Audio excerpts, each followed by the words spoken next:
right. So let's dive into something I think we all know pretty well. And let's be honest, sometimes dread meetings. But what if we could turn that dread into, well, maybe not pure joy, but at least productive collaboration? That'd be nice, right? Right. Well, that's what we're going to try to figure out today. Okay.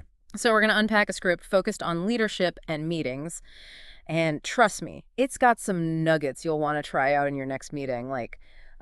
One intriguing idea we'll be exploring is the two pizza rule. Have you heard of that? Yeah, it's a fascinating concept. We'll definitely get to that. But first, I think we should acknowledge the elephant in the room. Bad meetings are costing companies a fortune. Oh, yeah, for sure. We're talking billions of dollars annually. Billions. Wow. I know my time is valuable, but billions? Yeah.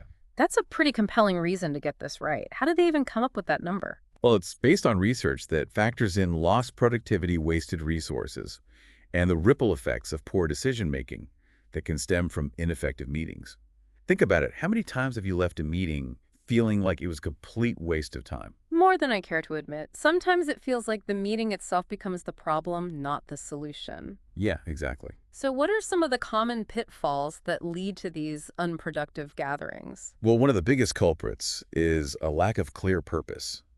If you don't know why you're meeting, you're likely to wander aimlessly and accomplish very little. Yeah, that makes sense. Agendas are crucial here, but they need to be detailed and action-oriented, not just a vague list of topics. Right. Yeah, I've definitely been in meetings where the agenda was so broad it felt like we could have talked about anything Yeah, and ended up talking about nothing. And then there's the issue of having too many people in the room, which can make it hard to stay focused and make decisions efficiently. exactly. Too many cooks in the kitchen, as they say. That's where this two-pizza rule comes in. Have you ever heard of it? Okay, yeah, I'm intrigued. I've heard the name, but I'm not entirely sure what it means. Does it involve actual pizza? Because if so, I'm all ears. Well, you might want to keep some snacks handy for your next meeting. Okay. But this rule isn't about feeding everyone. It's a principle championed by Jeff Bezos at Amazon, suggesting that if a team can't be fed by two pizzas, it's probably too large for a productive meeting. Okay, so it's more of a guideline than a strict rule, right? But why two pizzas specifically? Is there some magic to that number? It's about emphasizing the importance of smaller, more focused teams. Bezos found that smaller groups tend to communicate more effectively, generate more creative ideas, and reach decisions faster. Larger groups can get bogged down in bureaucracy and groupthink, stifling innovation and productivity. I'm starting to see how that could apply to meetings I've been in. Sometimes you have so many people vying for airtime that the conversation gets diluted and it's harder to reach a clear consensus. So fewer people, more focused discussion. Got it. Besides this pizza-fueled wisdom, what other insights did this script have about making meetings more effective?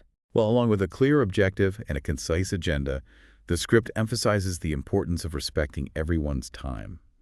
Setting and sticking to time limits is crucial. We've all experienced meetings that drag on and on long after any meaningful progress has been made. Ugh, yes. Time limits are so important, but they're also so easily ignored. I've been in those meetings where we spend the first 15 minutes just catching up on weekend plans before even looking at the agenda. How do you suggest enforcing time limits without coming across as a meeting dictator? That's a great question and one that many of us struggle with. One technique the script suggests is appointing a designated timekeeper for each meeting. This person is responsible for gently reminding the group of the remaining time and helping to keep the discussion on track. That's a clever idea. Having a neutral party manage the clock takes the pressure off the leader and makes it feel less personal. It's like having a friendly referee for your meeting, making sure everyone plays fair and stays within the boundaries. Exactly. And it can be a rotating role so that everyone gets a chance to hone their time management skills. The script also highlights the importance of fostering an inclusive environment where everyone feels comfortable contributing. That makes sense. You want everyone to feel like their voice is heard and their contributions are valued. But how do you actually create that kind of environment? Is it as simple as just saying, everyone, please share your thoughts? It goes deeper than that. It's about actively soliciting input from quieter team members, ensuring that dominant voices don't drown out others, and using techniques like brainstorming or small group discussions to encourage participation from everyone. I like that. Instead of just assuming everyone feels comfortable speaking up, you're proactively creating a space where they feel welcome to share their perspectives. Now, we can't talk about meetings in today's world without addressing the elephant in the virtual room remote work. I'm sure you've seen the shift towards video conferencing and how it's changed the meeting landscape. Absolutely. And this script acknowledges that shift highlighting tools like Zoom, Google Meet, and Microsoft Teams. But it goes beyond just listing the platforms. It emphasizes the importance of understanding the specific functionalities of each tool and choosing the right one for the task at hand. Not every discussion needs a full-blown video call. Right. Sometimes a quick email or chat message is more efficient. So it's not just about having the technology, but using it strategically to facilitate the most effective communication. But what about those times when a video meeting is the best option? How do we make sure it doesn't just become a bunch of talking heads staring blankly at screens? That's where leadership plays a crucial role. And the script suggests that effective leadership in the context of meetings involves a shift in focus, moving away from providing all the answers and towards asking the right questions. Intriguing. So instead of being the sage on the stage, leaders should be more like facilitators guiding the conversation and encouraging critical thinking through well-crafted questions. Precisely by asking thought-provoking questions, leaders can unlock the collective wisdom of their team, spark creativity, and empower individuals to take ownership of finding solutions. It's about fostering a collaborative environment where everyone feels valued and engaged. Okay. I'm starting to see how this approach could lead to more dynamic and productive meetings. Instead of passively receiving information, everyone is actively participating in the problem-solving process. Exactly. And this approach can be applied to both in-person and virtual meetings. By framing the discussion around questions rather than pronouncements, you create a space for genuine dialogue and collaborative exploration. Yeah, I love that idea of leaders becoming facilitators, guiding the discussion with insightful questions, rather than, dictating solutions. It reminds me of that famous quote, "The mind is not a vessel to be filled, but a fire to be kindled." That's a perfect analogy. Yeah. And when you approach meetings with that mindset, you're not just sharing information. You're sparking curiosity, encouraging critical thinking, and empowering your team to take ownership of the outcome. I can already see how that shift in approach could transform a typical meeting from a passive experience into an active and engaging one. Now, before we get too carried away with these high-level concepts, I want to bring it back down to earth for a moment and talk about practical application. How can we as listeners actually implement these ideas in our own work lives? That's the million-dollar question, isn't it? And the beauty of it is that you don't need to overhaul your entire meeting structure overnight. Start small. Choose one or two of these techniques that resonate with you and experiment with them in your next meeting. Okay, so baby steps. I like that. What would you say is the most impactful change someone could make right away to improve their meetings? I think it all starts with defining a clear objective. Before you even schedule a meeting, ask yourself, what do I hope to achieve with this gathering? What specific outcome am I aiming for? If you can't answer those questions clearly, you might not need a meeting at all. That's a great point. It's so easy to fall into the trap of scheduling a meeting just because it's what we've always done. But taking a step back and really evaluating the purpose can save everyone a lot of time and frustration. And once you have that clear objective, then you can craft a laser-focused agenda that keeps everyone on track. Absolutely. And remember those time limits we discussed. Don't be afraid to be assertive about sticking to them. You might be surprised how much you can accomplish when you have a clear deadline looming. Time is a precious resource, especially in a fast-paced work environment. Now, speaking of time, I know we're getting close to the end of our deep dive here, but there are a couple of other intriguing ideas from the script I wanted to touch on.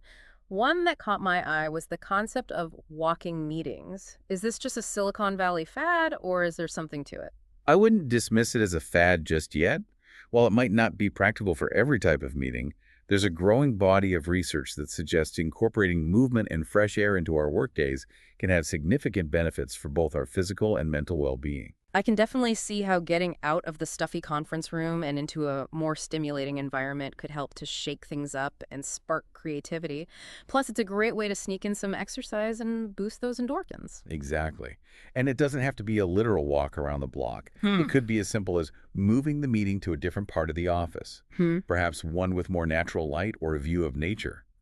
The key is to break free from the monotony of the traditional meeting setting and create an experience that is more engaging and stimulating.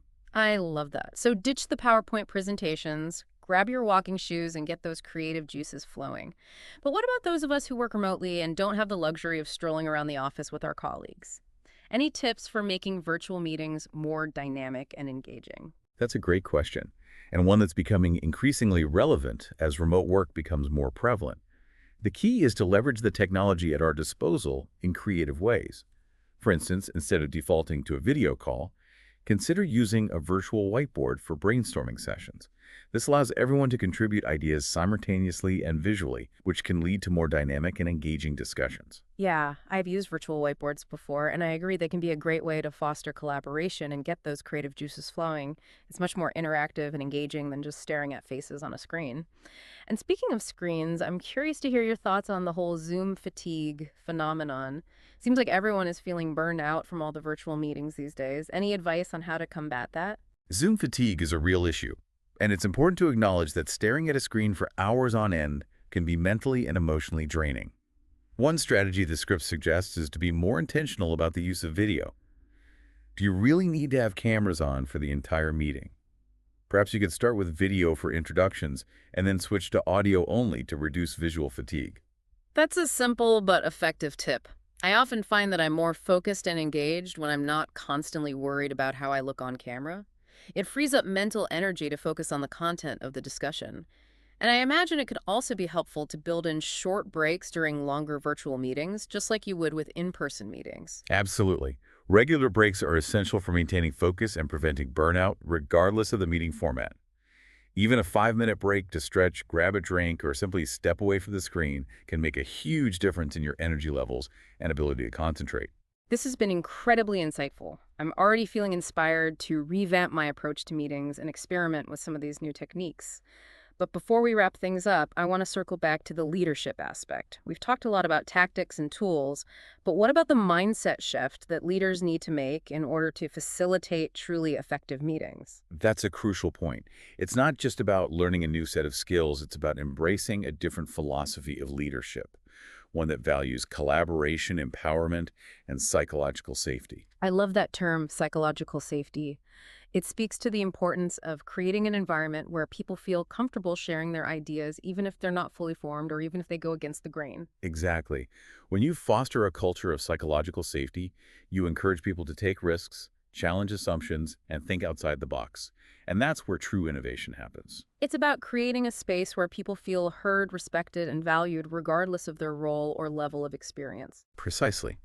And when you approach meetings with that mindset, you're not just managing a process. You're cultivating a culture of collaboration and innovation.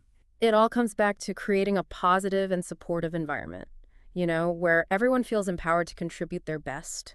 I'm already starting to rethink my own approach to meetings, and I have to say I'm feeling pretty optimistic about the possibilities. That's great to hear. And remember, it's a journey, not a destination. There's no one-size-fits-all solution when it comes to meetings. What works for one team or organization might not work for another.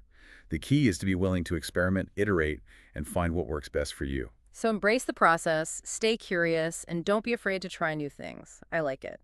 Now, as we wrap up our deep dive into the script, I'm curious, is there a particular takeaway that you find yourself coming back to again and again, something that really resonated with you? You know what stands out to me is the power of questions. It's such a simple concept, yet it's so often overlooked in the context of meetings. We tend to focus on delivering information, presenting solutions, and defending our ideas. But when we shift our focus to asking questions, we open up a whole new world of possibilities. It's like that old saying, give a man a fish and you feed him for a day. Teach a man to fish and you feed him for a lifetime. In this case, it's give a team the answer and you solve one problem. Teach a team to ask the right questions and they can solve any problem. That's a brilliant way to put it. By asking questions, we're not just seeking information. We're stimulating critical thinking, fostering collaboration, and empowering our team to find their own solutions. And that's what true leadership is all about. It's about guiding the conversation, not controlling it. It's about creating a space where people feel safe to challenge the status quo, explore different perspectives, and come up with innovative ideas. Exactly. And when you approach meetings with that mindset, you're not just conducting business. You're building relationships, fostering trust, and creating a culture of continuous learning and improvement. I love that. It's not just about ticking items off an agenda. It's about creating a shared experience that is both productive and engaging. Well, I think we've covered a lot of ground today, and I hope you found this deep dive as insightful as I have. Is there anything else you'd like to add before we wrap things up? Just one final thought to leave you with. As you go back to your own work and your own meetings, I challenge you to think about the questions you're asking. Are they simply seeking information? Or are they designed to spark curiosity, stimulate discussion, and empower your team to find innovative solutions? The quality of your meetings and ultimately the success of your team hinges on the quality of the questions you ask. That's a powerful message to end on. So the next time you're planning a meeting, don't just think about the answers you want to provide. Think about the questions you want to ask. It might just transform the way you work and lead. I believe it will. Well, that's all the time we have for today's deep dive. And don't forget to subscribe to the deep dive for more in-depth explorations of the topics that matter most to you. Until next time, keep asking questions, keep learning, and keep diving deep.